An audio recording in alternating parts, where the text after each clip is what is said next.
Lewis coming to you from the beautiful metaverse. And welcome to Midday with Reverend Don. And this is the program I do most every day at this time. And I thank you for joining me.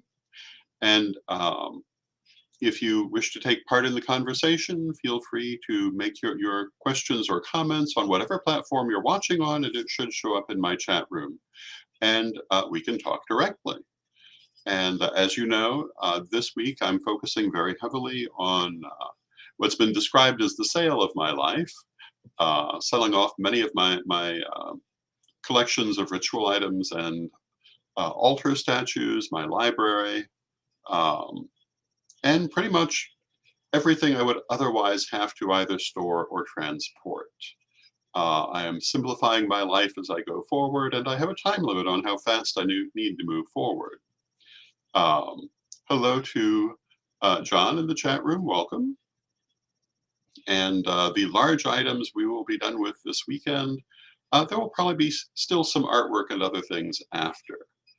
But at that point, I will have finished with the large shipping.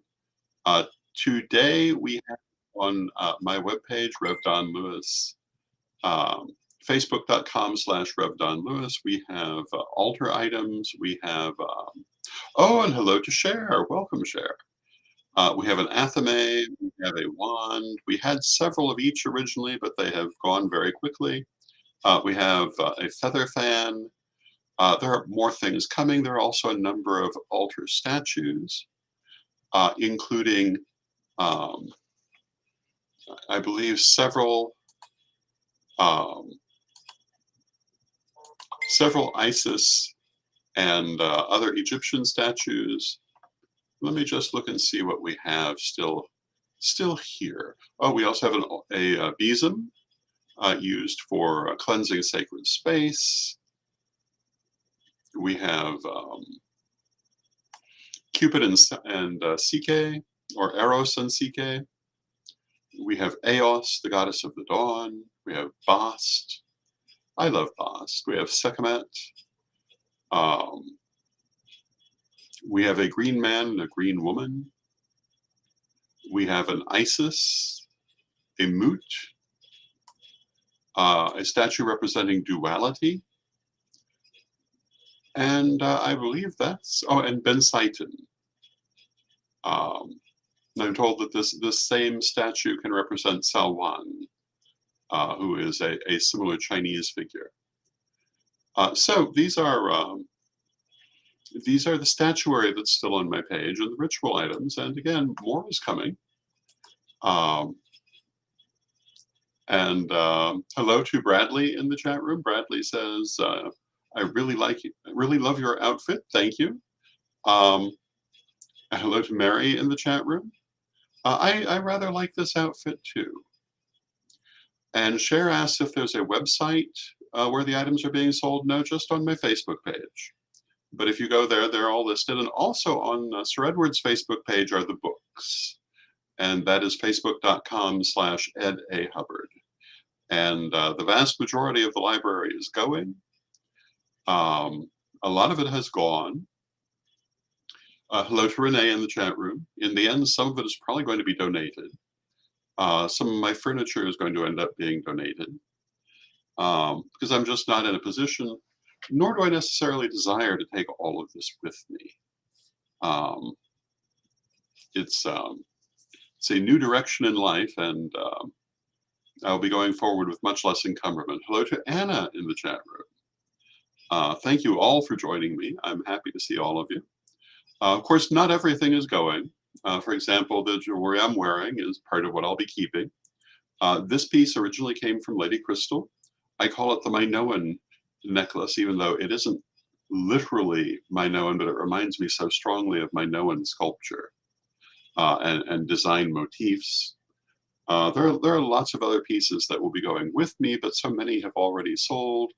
Others, there's still a few pieces of jewelry farther down on my page. I'll be relisting them higher soon.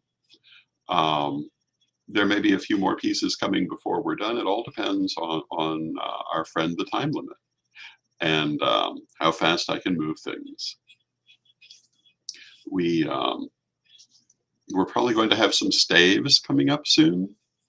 Um, I'm not getting rid of all of my staves, but I'm not taking.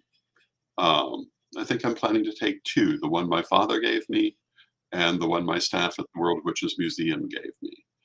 Both of which are remarkable pieces. The one from my father has a decoration by Rihanna Marie, one of our high priestesses, who decorated it many years ago, and it it's a beautiful piece, and many other things coming, many other pieces in the process of being sent out. Um, so if you're interested in seeing what's available, facebook.com/Rev Don Lewis, facebook.com/Ed A. Hubbard, and they're there. Some of them have also appeared on my Instagram, and I have I've been busy sending out packages across the U.S. and also in some cases to Europe. Although if it's outside the U.S., I need to ask for shipping because it's just that much more expensive to do. And that's where we're at. And going forward with it, I'll be putting up more today. I'll be putting up more tomorrow. I'll be putting up more the next day. It continues, and this is your chance to have a piece of these collections. And as I have said, oh, here's a lovely jade ring from Lady Crystal that probably will yet go up. We shall see. If you can see the office, it's in total disarray at the moment, as is the entirety of the house while we're doing this. But by next week, it will all be back under control, and there'll be a lot less here. I'm looking at probably donating most of my furniture to a veterans organization. I may try Craigslisting it first, or I may not. We'll have to see where I'm at. But I do have to raise a certain amount of money to be able to make the move at all. And although I've raised quite a bit, I still need to raise more. So I will be continuing to do that. I'm also certainly open to anyone who would just like to make a financial gift in my direction. I certainly won't refuse it. But what I really want to do is to find people who would like to have these pieces. And I've been told that I'm underpricing them for the most part, and that's probably true. But I'm very happy to see who they're going to. They're going mostly to members of our priesthood, people who bear my spiritual lineage. I'm very happy to see them have them, and people who truly will appreciate them. And that, to me, is a very important part of this.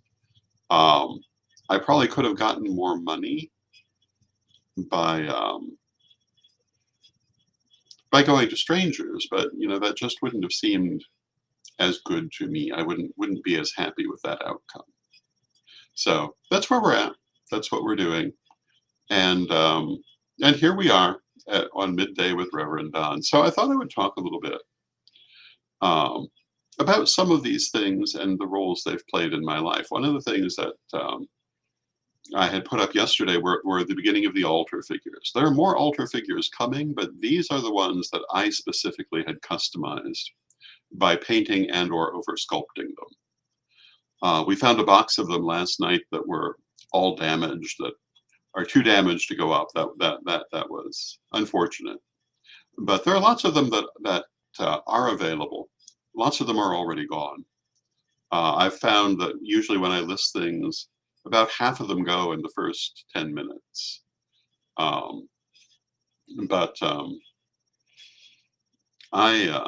stopped customizing sculptures because I am myself a sculptor, and it seemed silly to be customizing other people's pieces when I could be doing my own.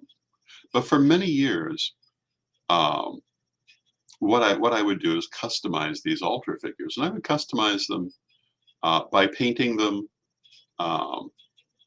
into the look that I wanted. Sometimes I would also oversculpt them.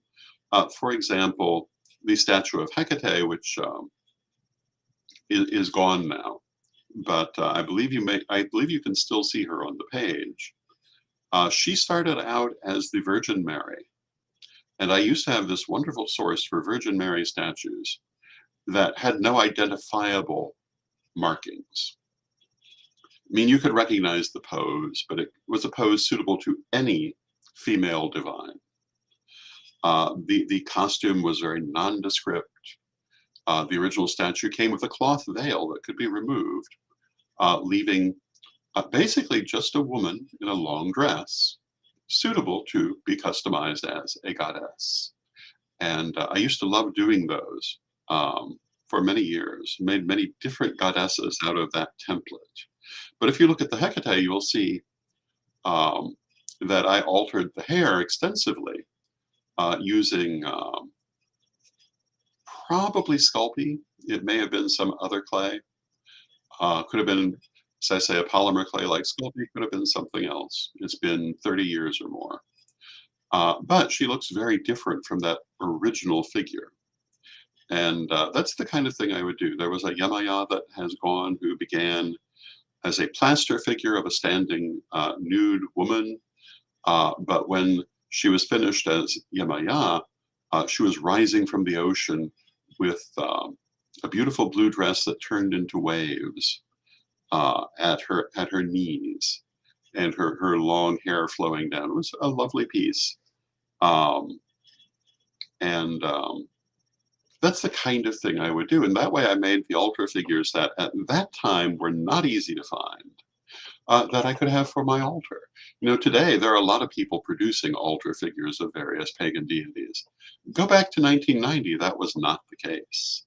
You could find them, but they were expensive and very limited, and often more in the context of tourism. For example, you could find Greek deities, but in the context of Greek tourism and classic Greek art, not so much anything intended for altar usage. You could find some Egyptian deities in the same context, but not much else. Today, of course, there are many people who produce altar images. Another reason why I haven't done a lot of that sort of work in recent years. But back in the day, you couldn't just go out and get one. And so I was making them. And I cannot possibly transport them all.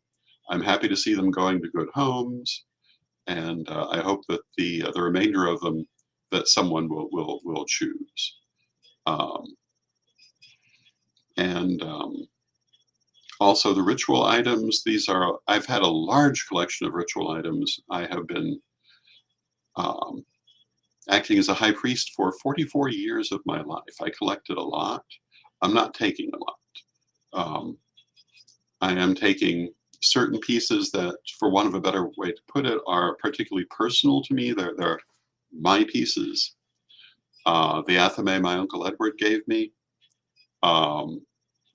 is an important one, but you know, I had all kinds of candle holders to go on the altar. I'm not planning to take all of those. I had numerous feather fans. I had other athames. Most of those are not going.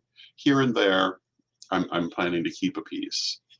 But you know, if I did that, I would be paying a vast amount of money to move them. And you know, I really am not even yet in a position to make the move as it is. So I need to raise more money, and I also just can't take that much stuff. It's not logically feasible, nor do I really want to. If when I get there I find that I need more, I can always get more and have the joy of collecting again, or not. I'm kind of looking at this as what they call death cleaning. I don't know if you're familiar with that term. It's a Scandinavian term. And there, often as people get older, they consider what they're going to leave to their heirs, and whether it's actually something that's going to be wanted or going to be a burden. And they clear out those things that aren't really wanted. And many of these things I feel are wanted, but not necessarily um, by the people they would otherwise have gone to. So I'm having great satisfaction seeing them go now to people who want them. Um, Whereas I realize that had I simply died, they probably would have only been dispersed.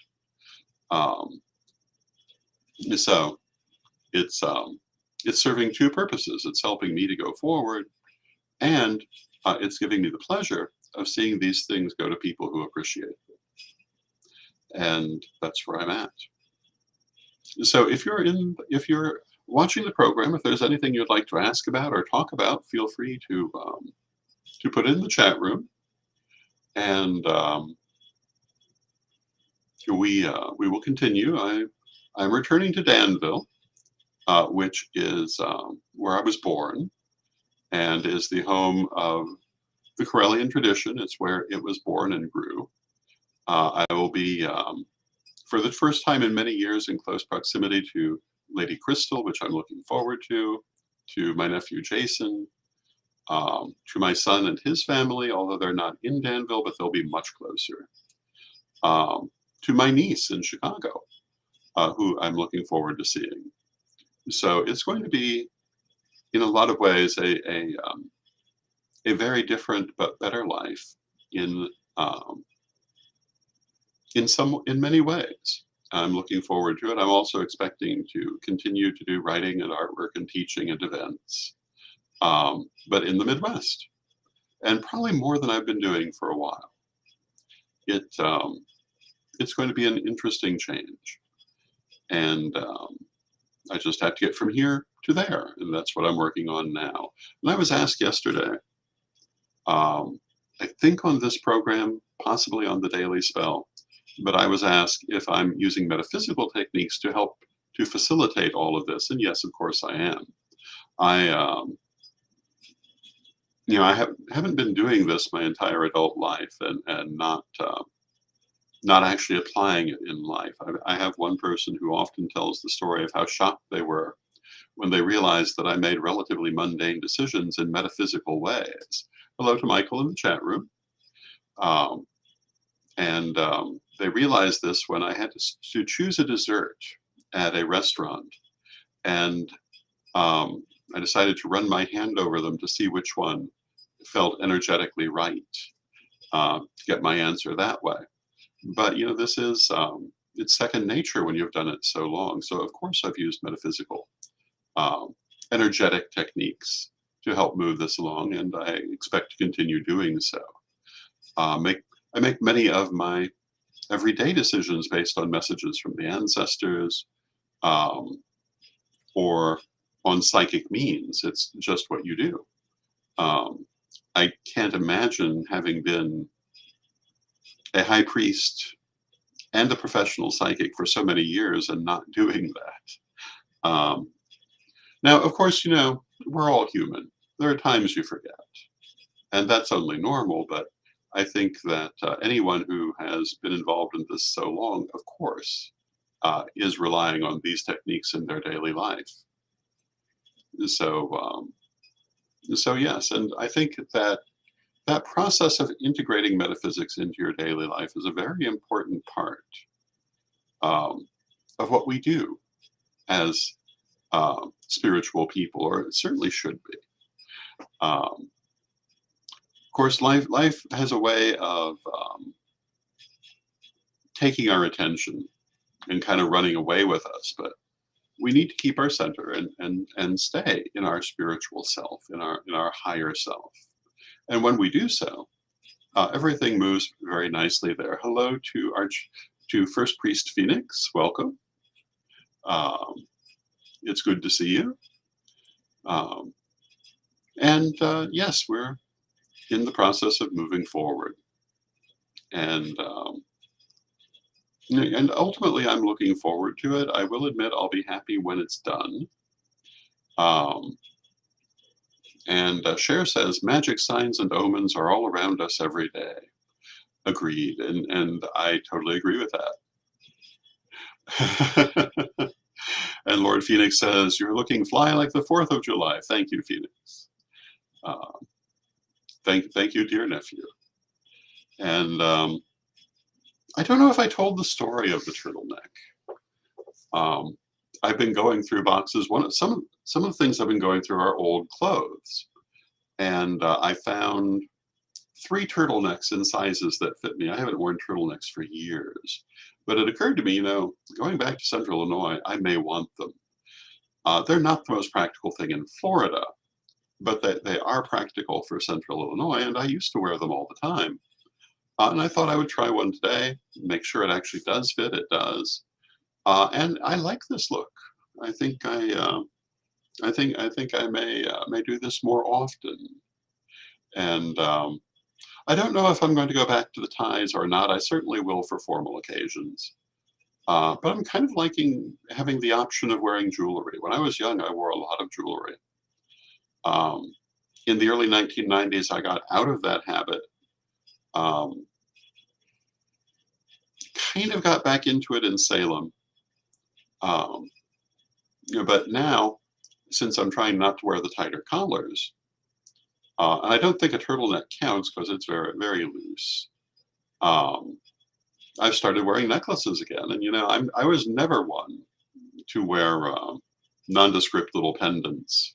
If I'm going to wear it, I want it to make an impact, and that's why I like this particular one. You can't see all of it, but it just keeps going, and I think that that kind of thing is something that I quite enjoy. And thank you for the people who say that it's a good look for me. I Yeah, I'm going to have to totally rework my wardrobe because I have lost so much weight. Um, and to the best of my knowledge, a lot of the weight that I lost was fluid that I had retained because of the heart failure. I mean, a huge amount. And I'd been working on losing weight for a long time. I was moving very, very slowly, and now I guess I know that's why. Um, and so I figure that I will hold this weight or go a little lower, but I'm going to have to look, for example, at the Parliament. I'm going to have to get new suits because my suits are like 4 and 5 sizes too big for me. I'm wearing it here because you can't really see that. Um, but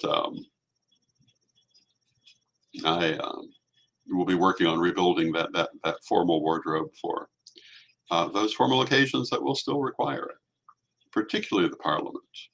And anyone who's been following us knows the Parliament of the World's Religions is coming up in Chicago the weekend beginning August 13th, or the week beginning August 13th. It's going to be quite the event. There'll be a lot of Scarellians there. I certainly will be there. And we'll have a great time. And there are also some wonderful restaurants in Chicago that I'm hoping that we can have our dinners in and enjoy. And the location of the Parliament, which will be at the McCormick Center, is relatively near to some very nice places. So lots of possibilities. And for those who don't know about the Parliament of the World's Religions is exactly what it sounds like. People from religions around the world come together to talk with each other. The modern parliament has been going on since 1993 in Chicago. The first parliament was 1893 in Chicago. One of the reasons that we've considered Chicago to be a holy city is that it hosted that first parliament, and it has such a diversity of religion within it, and so many historical events in the history of many different religions here in the United States. Chicago has a very interesting energy, and as a holy city, it is kind of uniquely suited to Corellians because it's a very practical energy, and practicality is one of our virtues, something we think highly on. And Lord Phoenix says, I remember once you gave me advice about how to alter a vest, um, and uh, and I took your advice. I'm glad to hear that, Phoenix. I certainly have learned how to work with my suits over the years. And Bradley says, I just registered for Parliament this last weekend. I'm going to try and come if I can. That'll be wonderful, Bradley. And it is a very transformative event for people when they come. Uh, even even people with a wide background in religion to actually get to meet people from so many religions, to see so many different presentations, um, and to get to talk with people, it really is a wonderful thing. Um, it is like nothing else. It's been called the Olympics of religion, and I guess that's an accurate term. And you know, um, there are also tables and displays by different religious organizations. There are things like the langar, which is the daily meal provided by the Sikhs, which is part of their religious heritage. It's a wonderful meal. Uh, at um, at one parliament, perhaps at all of them, but I remember having it done at one parliament. The Sikhs were doing turbans for people because in Sikh religion, the turban is a symbol not necessarily of being Sikh, but of being free. And they wanted to share it with everyone, and that was a wonderful thing. And Lord Phoenix says it really is such a great opportunity as well. Um, I put this on my resume and utilize this experience to help me get jobs, which absolutely. And Phoenix says, hint, hint. Um, because yes, it is something that can go on a resume, especially, I mean, depending on what it is that you do. But to have been able to attend these events is a serious thing. To be someone who's presented at them is a serious thing. Um, and the Parliament is affiliated with the United Nations. It is a very significant organization. We're privileged to know about it because of Sir Edward, who was involved with that first modern Parliament 2 years before it actually happened, volunteering in their offices in Chicago, and then working at the Parliament itself while it was going on. I was present in book form, and it's back here on one of my shelves. Um, the Covenant of the Goddess had a retrospective publication at that first Parliament that included numerous pieces of my artwork. And I later had official representatives of the Covenant of the Goddess tell me that could not possibly have happened. No such publication could have existed. They certainly had never used my art without mentioning it to me, but it's right there on that shelf. Perhaps I'll show it tomorrow. Um, it definitely was there. And another thing that was there at that first Parliament was a magazine called Your Voice. And Sir Edward was involved in compiling a book based on that magazine. Your Voice was an unofficial publication at the Parliament, not of the Parliament, but it was in the hallway every day communicating between the ordinary people taking part. It's a fascinating thing to read. And I'm grateful to Sir Edward for having compiled this so that it still exists, because I don't know if it would exist anywhere if someone had not done that. You know, that's one of the things as we're dispersing the library, I am making it a point to keep the morgues. We've talked about the morgues. Many of those publications exist now only in people's morgues, and some of them probably don't exist anywhere. It is quite easy for something not to survive if it was only a small publication. And John asked, does the Parliament of World Religions differentiate between progressive and conservative Christianity? Um, it is based on organizations attending, so it's who chooses to attend. There are a lot of Christian denominations who do, and you know, it would be how they define themselves. I don't think many that call themselves conservative do attend. But, for example, there's a large Roman Catholic presence. There are other very mainstream Christians who are present. Um, but those who would consider themselves radically conservative, Christian and other, mostly stay away from the parliament. Um, I know the Greek Orthodox literally walked out of it once because they felt it was too diverse. I think that changed over the years. Um, but it the people who come to the parliament are not invited. They come because they choose to come, and it's really quite interesting to meet all these different people, to see all these different people. Also, one of the big highlights for me is that there's a sacred music concert sometime during the week, usually on that Wednesday, when the different religions bring forth their sacred music, and that is quite wonderful.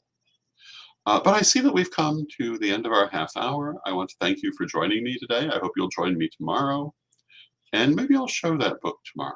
It was really interesting when we located it in the storage room, because for years we've been looking for that.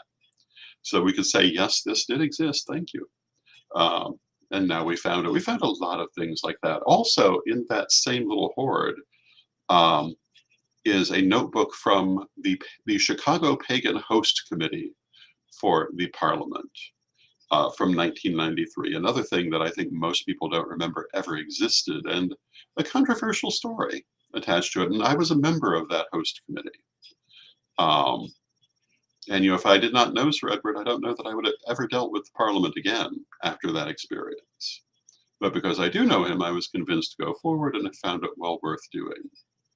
But back in '93, they were still finding their way. So maybe I'll show you that too. But for today, let us close with our prayer, as we always do. And I want to thank you for joining me. I always love having this time to share with you. Lord Phoenix says, I don't see it as an honor to be there, but as a responsibility to be counted and let folks know that we exist and have an interest in what happens in the world. And I totally agree with that. For those of you who are not familiar, Lord Phoenix is my successor as first priest in the Corellian tradition. I am first priest retired in office. He is first priest regent. And I chose him because he was absolutely the best person for that position, and I am very pleased with the job that he has been doing. It's been I think, most inspirational. So thank you, Lord Phoenix, and thank you everyone for joining us, and let us have our prayer.